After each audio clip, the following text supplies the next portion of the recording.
Bonjour tout le monde, bienvenue à cette nouvelle vidéo de TLW 2016 édition WCW 1992. On est rendu à notre Go Home Week avant Battle Ball. On va avoir Bobby Heenan qui va commencer travailler avec nous demain.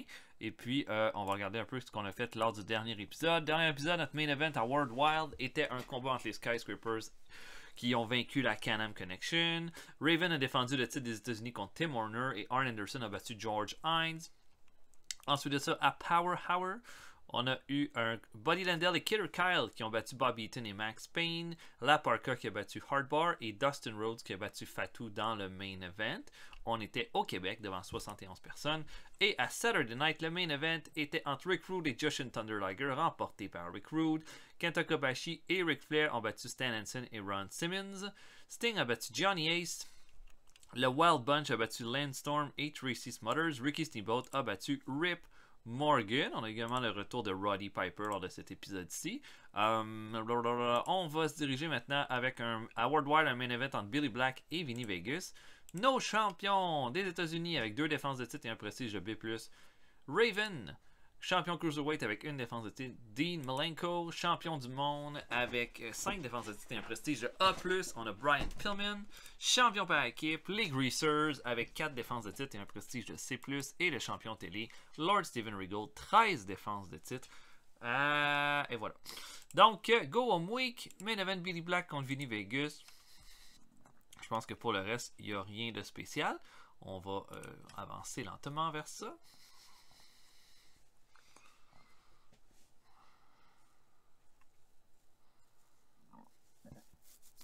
Ok.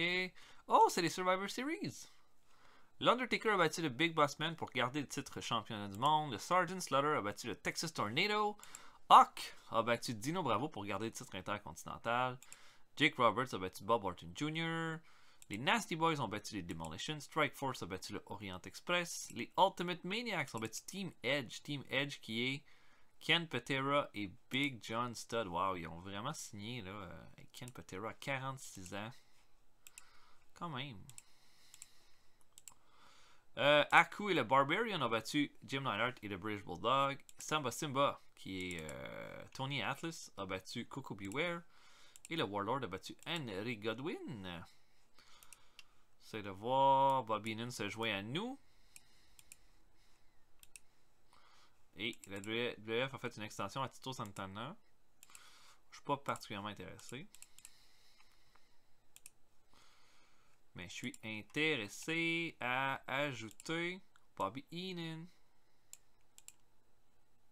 Pas Bobby Eaton. Bobby Heenan. Pour ça. Pour Saturday Night aussi, je mettrai Bobby Heenan. Comme ça, on va pouvoir avoir Heyman plus en manager. Il peut être à World Wide, par exemple, ça me dérange pas. Regardez ça comme ça.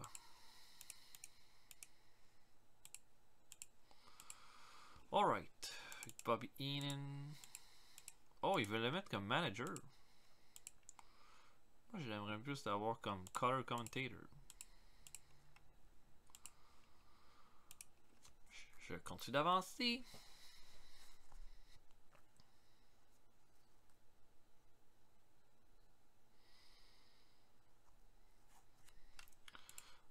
Oh, signature, Randy Anderson. Oh, Marcus Bagwell's on the rise. Il est plein de potentiel selon une source. Ah ben. Ah ben. Rien de spécial. Oh, un gros show pour la NJPW. Shinya Hashimoto a battu le Great Kabuki pour le championnat du monde. Animal Yamaguchi a battu Masahiro Chono. Kanemoto a battu Akira Nogami. Yuzuka a battu Naoki Sano.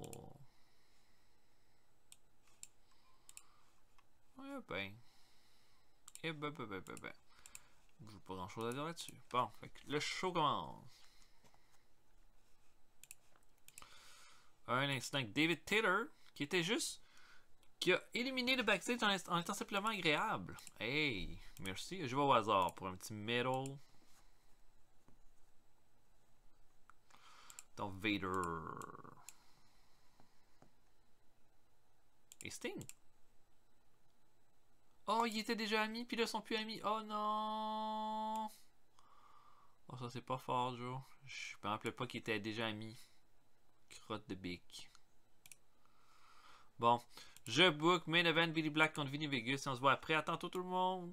Ok, on démarre ça en pre-show alors que David Haskins, lutteur local, aussi connu sous le nom de Davey Rich, affronte Lance Storm. Combat de D, performance de E- pour Haskins qui est vraiment nul. Storm va le battre avec un Canadian Maple Leaf à 10 minutes 28. Lance Storm est devenu un opener, donc on peut s'en servir un peu plus pour lui donner des petits combats comme ça en pre-show. Je pense qu'il a payé ses dus, comme on dit. Donc il va chercher une belle victoire ici. Nous donne un D. Ensuite de ça, le 1-2-3 Kid affronte George South. 1-2-3 Kid qui vient d'intégrer notre roster principal. On est en train là, de... On va voir un peu, on va le tester un peu. South va l'emporter avec un Pile Driver à 9 minutes 15. Combat quand même correct de D+. Ensuite, Conan affronte Bob Holly. Conan, qui est un de nos projets de développement et qui va faire partie de Battle Ball, va vaincre Holly avec un Tequila Sunrise à 6 minutes 13. Bob Holly améliore son performance skill. Performance de C- pour Holly, D- pour C- pour Conan, D- pour Bob Holly. Et le dernier combat de pre-show, la Polka affronte Paul Levesque. Notre Triple H qui est dans les lutteurs locaux où est-ce qu'on était. La Parka va faire un Skull Bomb à 10 minutes 14 pour la victoire. Un C+ de performance pour la Parka. Très bien. Très bien. On ouvre le show avec... on sait que Billy Black va affronter Vinny Vegas dans le main event. Sauf que là, les deux autres équipes qui vont faire partie du combat de championnat de Battle Ball vont s'installer pour être assis aux alentours du ring. Et ça commence déjà à brasser. Rhodes, Windham et les Edge Shrinkers commencent déjà à s'engueuler et la tension monte et là la foule est en feu et ça donne un bon B pour commencer ça. Voilà, bon petit segment. Ensuite de ça, premier match, la Can-Am Connection affronte le Hellman et Kevin Sullivan. Un bon petit match qui nous donne un B. Au final, Kevin Sullivan va faire son Devil Stomp à Doug Furnace pour aller chercher la victoire. Sullivan va faire partie de Battle Ball. On lui donne donc une petite victoire à ce niveau-là. Furnace améliore son Performance Skill. Hellman, son Flying Skill et son Performance Skill. Donc, un bon petit combat ici. Ensuite, Max Payne affronte Johnny Ace. Les deux ont une bonne chimie ensemble, ce qui a amélioré le combat. Dans le fond, Johnny Ace et Shane Douglas font partie de Battle Ball. Donc, on va donner une victoire à Johnny Ace avec un Ace Crusher. Une rare victoire solo pour Johnny Ace. Mais voilà, un match tout à fait correct. Pas des grosses performances, mais un C+ quand même. Ensuite de ça, ben, on a notre main event. Billy Black affronte Vinny Vegas. Combat de B-, ce qui est à peu près ce que je m'attendais à ce que ça donne. Les deux ont fait un C+. Au final, Vinny Vegas là, va faire un... Black va foncer dans le coin sur Vinny Vegas. Vinny va faire un big boot et va faire le pin avec les pieds dans les cordes. Et les champions par équipe vont aller chercher la victoire. Et après le combat, ça brasse entre les quatre équipes qui continuent de mettre beaucoup de tension. Mais ça explose pas. Et on termine ça avec une promo de Sid Vicious qui vient au ring en disant que Battle Ball s'en vient. Puis il est... Ric Flair se sauve de lui depuis des mois, depuis qu'il a osé le sortir des Horsemen, mais à un moment donné, il ne pourra pas se sauver. À un moment donné, le hasard va probablement faire qu'ils vont se retrouver dans le ring, soit dans un combat par équipe, ou soit dans une bataille royale à Battle Ball. Et puis, quand il va enfin avoir sa chance de mettre la main sur Flair, il va pas gâcher son opportunité. B+, belle promo de Sid Vicious, et on termine ça là-dessus. Un B pour notre show. Donc là, on va aller voir. On s'en va au Canada. Ultimo Dragoncito. Je connais pas. Oh, c'est un nain. Une petite personne. Ah, Dory Funk s'est fait mal. Oh non. Il n'y a pas un autre show d'envergure. Tiny Lister s'en va faire un film. Rien de spécial. Ok. Bon. Si on s'en va au Canada. Quel show on met sur pied? Est-ce que le Patriot a de la popularité au Canada? Un peu au Québec, mais j'aimerais plus avoir un D de popularité. Mettons qu'on aurait Sting. Sting est populaire pas mal partout. Je ferai un combat de Sting.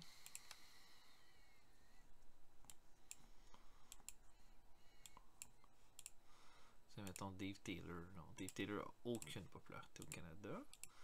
Mais Spivey en a, ils sont en rivalité.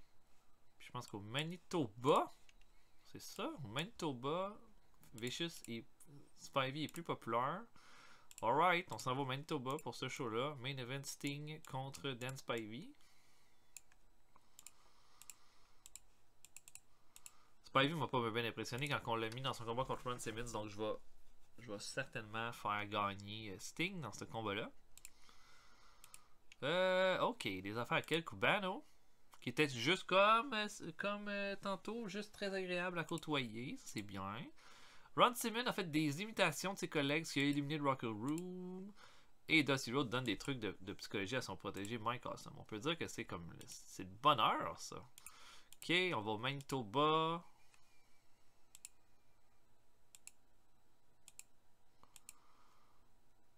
On a eu aucun show Manitoba depuis que ça a commencé. Ah ben. Faire un bon petit combat de 20 minutes. Ok, je book et on se voit après. À tantôt, tout le monde. Ok, on commence le pre-show. Vic Steamboat affronte Awesome Kong dans le premier combat du gala devant 37 personnes au Manitoba. Awesome Kong va faire un splash et va terminer ça à 6 minutes 39. Awesome Kong améliore sa technique. Wow, avec ce combat-là, il est déjà là, c'est pas fort. Hein? Il y a des moins de performance. Vic Steamboat a déjà plus que lui, puis Steamboat est encore en développement. Ultimo Dragon affronte Kensuke Sasaki. Ça clique pas entre les deux. C'est bien dommage. Et Ultimo Dragon fait un Asai DDT à 9 minutes 33 pour l'emporter.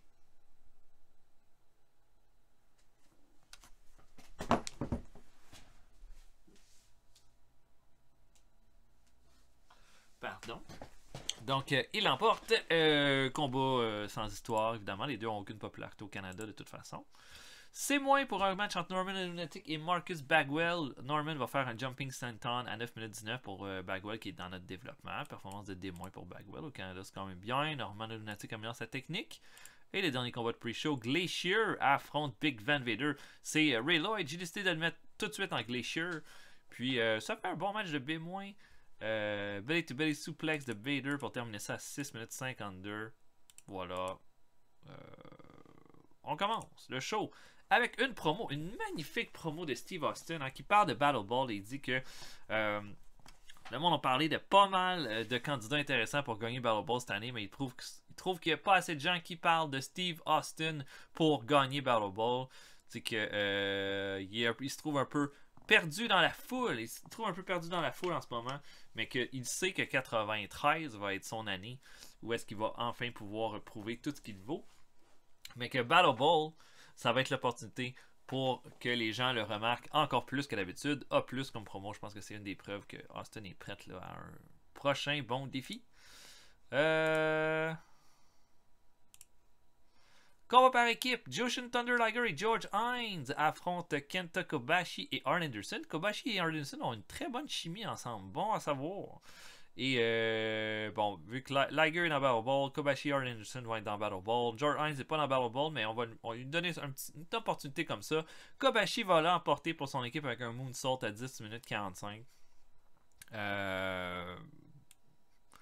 Un bon match de C+. Kobashi améliore son performance skill, Anderson son rumble skill et Anderson aussi son performance skill. On sait bien là, que toutes ces opportunités-là de mettre en équipe Kobashi avec des membres des Horsemen, c'est pour lui permettre de gagner de l'overness rapidement. Ce qu'on est, je pense qu'on est en train de faire de belle façon. En plus, Kobashi n'a aucune popularité au Canada puis donne quand même un excellent rendement. Donc voilà, bon petit match. Ensuite, une promo de Roddy Piper. Où est-ce qu'il parle de Shawn Michaels, hein, en disant qu'il s'attendait certainement pas à trouver. Michaels s'attendait non seulement pas à avoir Roddy Piper, mais il s'attendait pas à trouver une personne qui a une aussi grande gueule que lui à la WCW. Mais c'est parti. C'est parti. Puis il espère de tout cœur qu'il va avoir une chance de avoir Shawn Michaels avec lui dans le ring lors de Battle Ball. Et voilà, un B. Excusez-moi, là, je suis un peu distrait par quelque chose. Un combat entre le Great Sasuke et Chris Benoit. Bon match avec une victoire de Great Sasuke avec un Michinoku Driver à 11 minutes 34. Sasuke continue de d'être crédibilisé en vue de son combat contre Dean Malenko lors de Battle Ball. Donc, un beau petit C+. Et le main event, Sting affronte Dan Spivey. Une belle victoire de Sting dans un combat de 20 minutes avec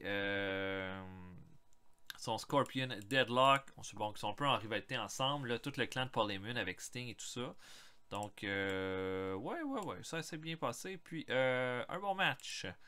Et une victoire clean de Sting contre Spivey. Spivey, là, je suis un peu tanné, en fait. Là, j'attends, je sais pas quand est-ce que son contrat se termine. Il faudra regarder ça, mais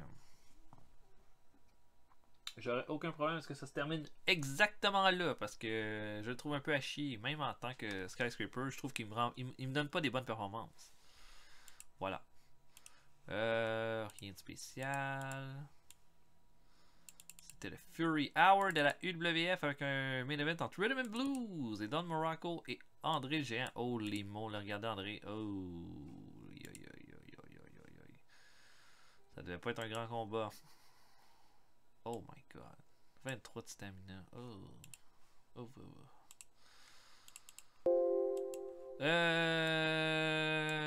Puis sinon, c'était le Wrestling Challenge. Tito Santana a battu Big John Studd. Bon, Dan Spivey, combien de temps il reste à son contrat? 1 an. Oh. Je pense qu'on va le faire perdre. De plus en plus. Alright. Bon. Qu'est-ce que je mets comme main event pour Saturday Night?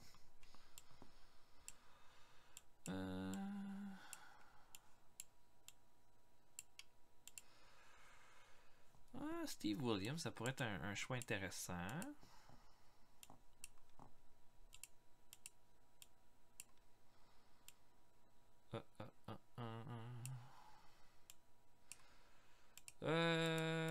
Contre qui? Cependant, contre qui?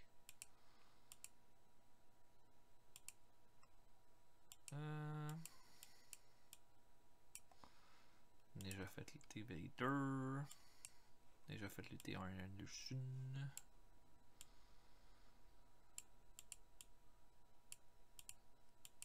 Un main event Steve Williams, Shawn Michaels en vue de Battle Bowl. Why not? Tiens.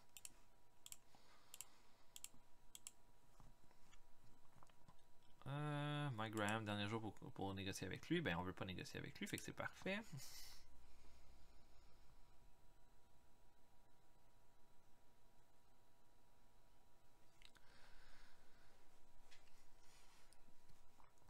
Oh, Superstars. P+.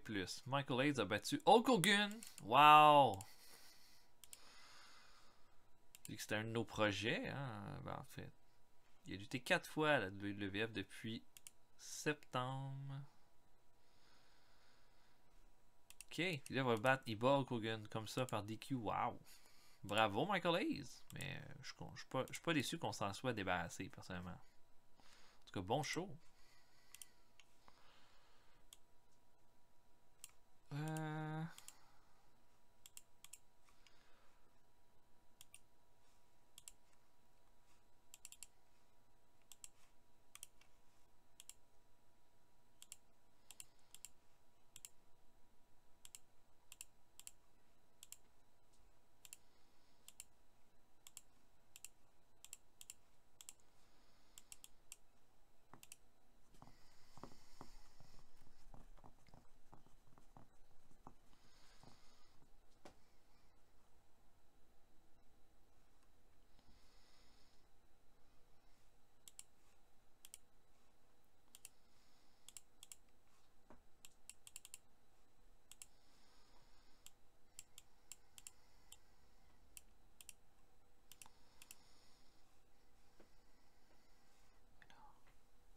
Pépé.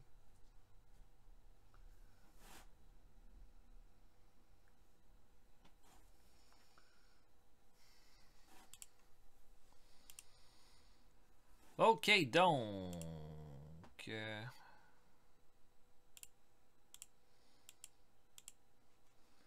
Ok, donc. Stanson et Raven se sont bien entendus. Ils ont, en backstage, ils ont partagé un amour de l'astronomie ensemble. Si c'est pas beau, ça. Mettons Horace Boulder. On va essayer de faire un ami avec un ami à Horace Boulder.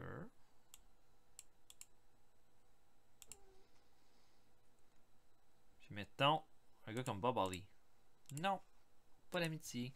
Je book donc Steve Williams contre Shawn Michaels en main event. Et je book et on se voit après. À tantôt tout le monde. Ok, on commence en pre-show. Keith Cole, lutteur local, affronte Too Cold Scorpio. Combat de 5 minutes 40. C'est pas très long avec le Scorpio qui fait un Scorpio Splash à 5 minutes pour l'emporter. Une performance de C-. Keith Cole améliore son performance skill. Deuxième combat de pre-show, le Patriot affronte Victor Zandiev. Le Patriot fait un Patriot Missile à 7 minutes 8 pour la victoire. Zandiev toujours pas hot au niveau des performances. Ça fait longtemps qu'il est dans notre développement en plus. Ensuite, Rey Mysterio Jr. affronte Brian Lawler. Bon combat avec Lawler qui va l'emporter qu'un Tennessee Jam. Combat de Cruiserweight. Bon combat. Rey Mysterio améliore son performance skill. Et le dernier combat de pre-show, Ricky Steamboat affronte Rick Fuller, lutteur local, et l'emporte avec un Chicken Wing par soumission. Bon combat encore une fois. On ouvre le show. Et puis, on a Big Van Vader qui arrive au ring. Et Vader là, parle de Battle Ball en disant que il va défendre le titre de Battle Ball, celui qui l'a remporté sans peine l'année passée, puis qui a permis d'avoir le plus long règne de l'histoire de la WCW. Ben, ça va se continuer à Battle Ball. Ça va être le premier à réussir à le faire 2 années de suite. Arrive Sting avec une grosse réaction de la foule, et Sting dit que on commence à avoir fait le tour de toi, Big Van Vader. On commence à savoir tout. On commence tout à s'ajuster à toi, puis t'es plus aussi dominant que t'étais. Puis ça va être le tour du Stinger de l'emporter à Battle Ball ce dimanche. Paulie Dangerously arrive avec les 2 Skyscrapers en disant que Sting, t'as essayé. T'essayes de retourner au top, t'es pas capable, t'es complètement éclipsé en ce moment. Non seulement tu pourras pas éliminer Big Van Vader, mais tu seras certainement pas capable d'éliminer aucun de mes 2 Skyscrapers ce dimanche. Arrive Ricky Steamboat. Steamboat dit que c'est lors de Battle Ball qui a fait ses débuts à la WCW. Puis que, assurément, là, que en ce moment dans le ring, il y a des top names pour le titre. De Battle Ball, mais il n'y a personne qui a autant de volonté que lui d'y arriver lors de ce dimanche. Arrive Scott Steiner qui se met directement là, entre Sting et les Skyscrapers. Pas mal de tension. Et là, Heyman retient ses Skyscrapers pour ne pas attaquer Steiner qui les a trahis plus tôt dans le mois. Steiner dit que je pense qu'on a fait pas mal de tours, hein? De Sting, des Skyscrapers, de Big Van Vader. C'est le temps d'avoir du nouveau sang. Puis rien contre Ricky Steamboat, mais c'est le temps de Scott Steiner de prendre sa place. Arrive Dusty Rhodes. Dusty Rhodes dit qu'il ne pourra jamais avoir une autre chance au titre mondial. Il ne pourra jamais en avoir une. Sauf que s'il peut donner quelque chose à son fils, c'est un title shot au plus gros show de l'année. Puis s'il va l'emporter pour lui, puis il espère qu'il va remporter les titres par équipe.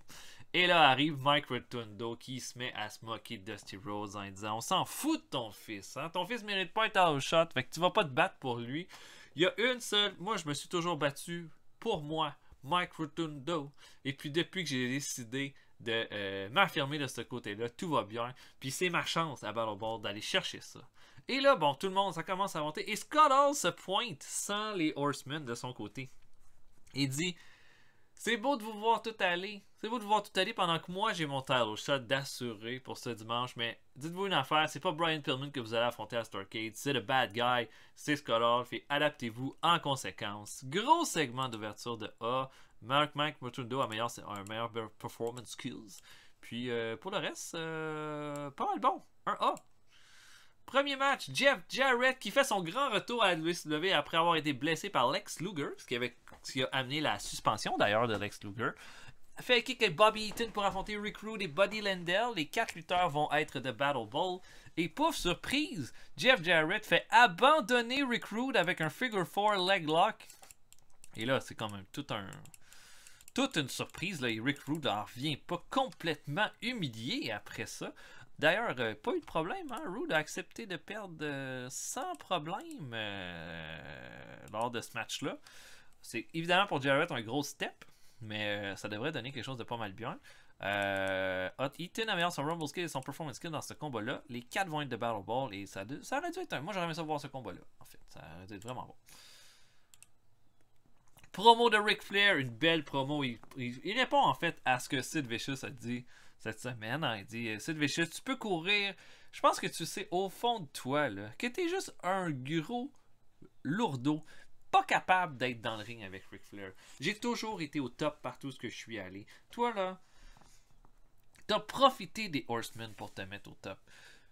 Puis tu veux profiter encore de moi. Tu veux encore me licher comme une sangsue pour essayer d'avoir l'échelon de plus. Mais la vérité, c'est que t'es pas un lutteur, Sylvicious. T'es juste un gros mec. Un gros mec. Puis moi, des gros mecs, j'en ai battu toute ma vie dans le ring. Puis la vérité, c'est que t'as peur. T'as peur d'arriver dans le ring avec moi. C'est pour ça que ça a pris autant de temps pour qu'on en arrive là. Puis tu sais quoi? Je vais t'affronter quand ça va me tenter. Puis si, lors de Battle Ball, je suis dans ton équipe ou t'es contre moi, ça se peut que je me pointe même pas au ring. C'est moi qui décide. Je fais mes propres règles. Je suis Ric Flair. Et un bon A pour cette promo-là qui augmente le heat de la rivalité. Ricky Morton affronte Dean Malenko pour le titre Cruiserweight. Un bon petit match de B avec une victoire de Malenko qui va l'emporter qu'un Texas Cloverleaf clean à 14 minutes 49. Une deuxième défense de titre pour Malenko. Avec Sasuke qui est allé chercher une belle victoire, je me suis dit Malenko peut faire la même chose. J'ai pas vraiment besoin de faire une grosse rivalité entre deux gars qui n'ont pas beaucoup de charisme. Donc voilà, une belle petite victoire ici. Une promo de Brian Pillman là, qui répond, il dit que il a été pas mal impressionné de ce qu'il a entendu de Scholar, puis il est pas mal impressionné de voir toute son assurance, comme il a parlé ce soir en disant que c'était assuré qu'il allait l'emporter lors de Battle Ball. Brian Pillman dit qu'il a affronté tellement d'adversité pour se rendre où est-ce qu'il est rendu. Je pense pas que Scholar va être en mesure de m'arrêter lors de Battle Ball, mais je vais être prêt. Puis je vais être prêt à toute éventualité. Combat par équipe, Mitsuharu Misawa fait équipe avec Finlay pour affronter Lord Steven Regal et un des deux Taylor Twins, les Blue Blood. Mitsuharu Misawa va donner la victoire à son équipe en faisant un Tiger Driver à Dave Taylor pour la victoire. Bon petit match de 11 minutes 4. Voilà, non seulement on continue la rivalité, puis je pense que c'est la première fois qu'ils s'affrontent dans le ring en tag team depuis le début du mois, mais on fait lutter Finlay, ce qui est un de mes projets, là, de le développer un peu. Regal améliore son performance skill, Dave Taylor son flying skill avec ce combat-là. Et voilà, bon match, je pense que la rivalité est tout à fait prête pour se terminer lors de Battle Ball. On a ensuite là, Raven, qui est dans le ring avec le Youth Gone Wild. Johnny Ace et Shane Douglas. Il dit que Raven, en ce moment, le Youth Gone Wild se prépare à aller chercher de l'or. Johnny Ace et Shane Douglas vont être de Battle Ball. Ils vont aller ramener le titre mondial pour Raven. Et puis que maintenant, il faut juste qu'il se concentre sur Bret Hart. Bret Hart, là, qui est juste un monstre. Hein? Vous savez que Bret Hart a envoyé son frère à l'hôpital. Il n'y a rien de plus bas que ça. Puis probablement qu'il doit avoir pas mal de, je sais pas, de jalousie. Probablement que maman l'a pas assez aimé. Ou que papa s'est trop occupé de son frère. Puis qu'il y en a un qui était jaloux. En tous les cas, là... ça va être une opportunité pour lui de cracher puis d'enterrer cette famille-là une fois pour toutes lors de Battle Ball. Bret Hart arrive, il est furieux, il est même pas habillé pour lutter, il est juste habillé en civil, rentre dans le ring et Raven a réussi son coup. Il a été en mesure de distraire Bret Hart, de l'amener à monter dans le ring. Bret Hart est capable de contrôler Johnny et Shane Douglas, mais Raven va le kicker dans les couilles et va lui faire un Even Flow DDT directement sur la ceinture des États-Unis pour terminer ce segment B-. Et notre main event, Steve Williams affronte Shawn Michaels. Et un bon B+, pour ce combat-là. Et alors que Shawn Michaels se prépare à faire son Sweet Shine Music, la musique de Roddy Piper se fait entendre. Michaels est complètement distrait. Steve Williams kick Shawn Michaels dans le ventre, lui fait un Dr. Bomb et l'emporte à 17 minutes 37. Et Williams va chercher donc une grosse victoire avant Battle Ball. Et puis bon, Shawn Michaels, après le combat complètement furieux, là, prend le micro et puis fait dos à la rampe en disant « Là, ça n'a pas de bon sens.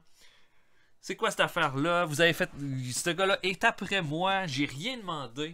Puis je refuse à Battle Ball qu'il soit dans le même ring que moi. » Pendant qu'il dit ça, Roddy Piper revient alors que Shawn Michaels ne voit pas l'entrée. Piper passe derrière Shawn Michaels et l'enferme dans un sleeper hold. Et on termine le show avec Shawn Michaels qui fait dodo au centre du ring. La rivalité gagne en heat. Un A pour notre show, popularité augmentée dans 20 régions. Je pense qu'on a fait le tour, en fait, de toutes nos rivalités de la belle façon avec ça. Et oh, on est déjà à Battle Ball. Si je comprends bien. Bon ben, on sera à Battle Ball lors du prochain épisode. Donc voilà pour ça. J'espère que vous avez apprécié. On se voit pour un autre épisode bientôt. Je pensais pas que ça allait être tout de suite Battle Ball, mais pas le choix. Il faut faire ça. Donc, prochain épisode, on se voit. Salut tout le monde, à la prochaine.